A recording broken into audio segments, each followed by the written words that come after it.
Here's a kind of question that I would almost guarantee you'll find in the multiple choice section of the AP test. Rank the following from largest radius to smallest radius.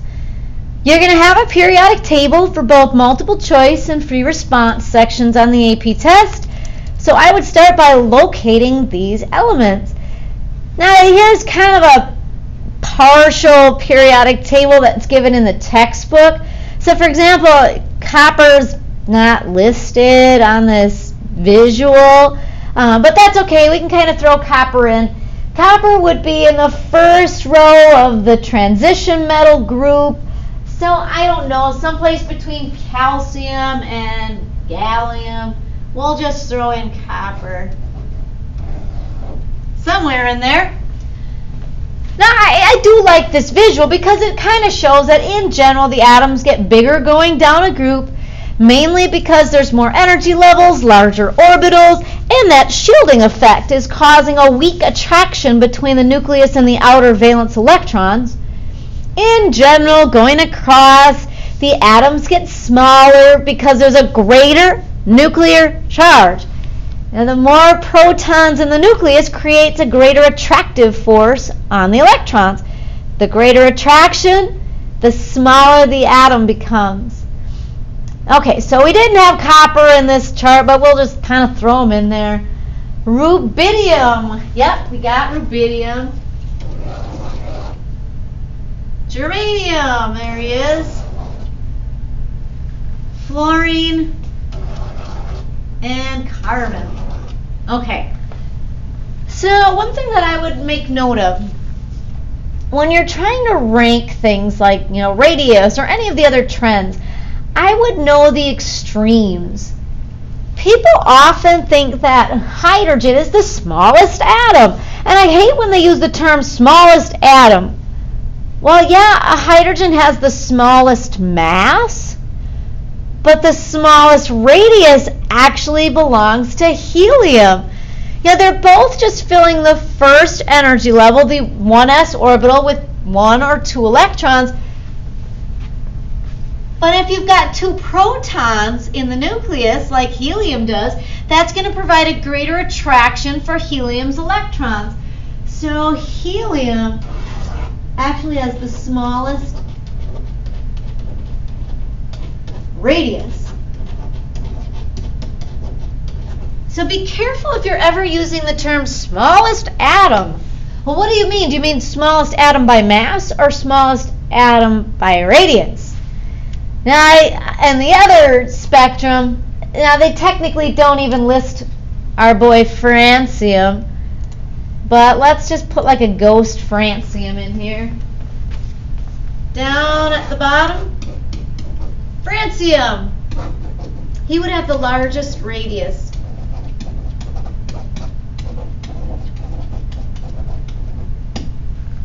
Francium, of the elements discovered at this point in the game, has electrons distributed amongst 7 energy levels, but then as you go across, there's going to be more protons in the nucleus. So going across that 7th row of the periodic table, the atoms are going to get smaller. So know the extremes. Francium is the big boy, and helium is the smallest. So now as you locate these atoms and you have to rank them, we're going from largest to smallest. You want to go closest to francium, all the way up kitty corner to closest to helium. Oh, well now this isn't so bad. So the largest is going to be our friend rubidium. Rubidium's the largest. Next in line, I've got to compare copper and germanium. They're both going to have electrons filling similar energy levels, but as I go across, germanium has more protons. So germanium's going to have a greater nuclear charge, meaning more attraction, smaller atom. So we're going to go rubidium to copper to germanium. Now here, this is good too. 1, 2. Germanium and carbon are in the same group. But this one everybody always gets right. Germanium has electrons distributed amongst more energy levels. So germanium is larger than carbon. And then I would go across to fluorine. Fluorine's going to be the smallest. Between carbon and fluorine, again, we're both filling the second energy level, but fluorine's going to have more protons, meaning a greater nuclear charge, more attraction, smaller atom. I like that. So know the extremes, helium and francium, locate your atoms, and they're not going to give you anything that's ambiguous because there are some elements that have very similar radii. They're not going to do that to you. The ones that they give you will follow a very distinct trend. Now we could do this with atoms or we could do this with ions. So the second set gives me a bunch of ions to locate. So for example, potassium +1 is its most common charge. Calcium +2. Then I've got chlorine -1, most common charge. Notice there are no transition metals in this group. Then cesium and gallium. I gotta find cesium, he's hiding way down there. And gallium. There's cesium. And gallium. Cool.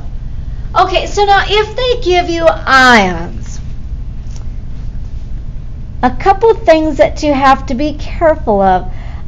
Just check, number one, are all of these ions, like, their most common charge? And in this case, yes. Then we can rank them with the same logic that we would use to rank their atoms, like the atomic radius. So I'm going to start with the biggest, cesium. Cesium is larger than potassium. They're in the same group. So going down, there's more energy levels. As I go across, atoms get smaller. There's a greater nuclear charge. So next would come calcium and gallium. And I should put in the charges. +1, +1, +2, +3. And then the smallest would be chlorine -1. So if they give you an ion list in general, you can rank them with the same thought process that you would rank the atomic radii. The last example that they give me is a bunch of potassium, which it's kind of weird to see a potassium -1 ion. That's not stable. Not to say that it could never happen, it just wouldn't be stable. In this case, start with the neutral atom. Potassium +1 means that we're going to lose one electron. If we lose an electron, that +1 ion becomes smaller. Potassium -1 would mean that I gained an electron. If I gain an electron, in this case that's kind of weird and unstable, but it would cause more repulsion. I'd have to put another electron in that s orbital, and those two electrons would repel, causing a potassium -1 ion to be a little bit larger. So generally, look at what you've got, find them on the periodic table, and know the extremes. However, here's what we have to be careful of. Something called isoelectric ions. This was something that people kind of struggled with when we were reviewing for the AP test at the end of last year. This isn't a difficult concept, but it's definitely something you have to be careful of if you're ever asked to rank a list of ions. Check to see, number one, if they are isoelectric. Isoelectric means that you've got a group of ions that all have the same number of electrons. So for example, here's a real common group. Oxygen is element number 8. He normally has 8 electrons, but the oxygen -2 ion means we're going to gain 2 for a total of 10. Fluorine normally has 9, but the fluorine -1 ion gains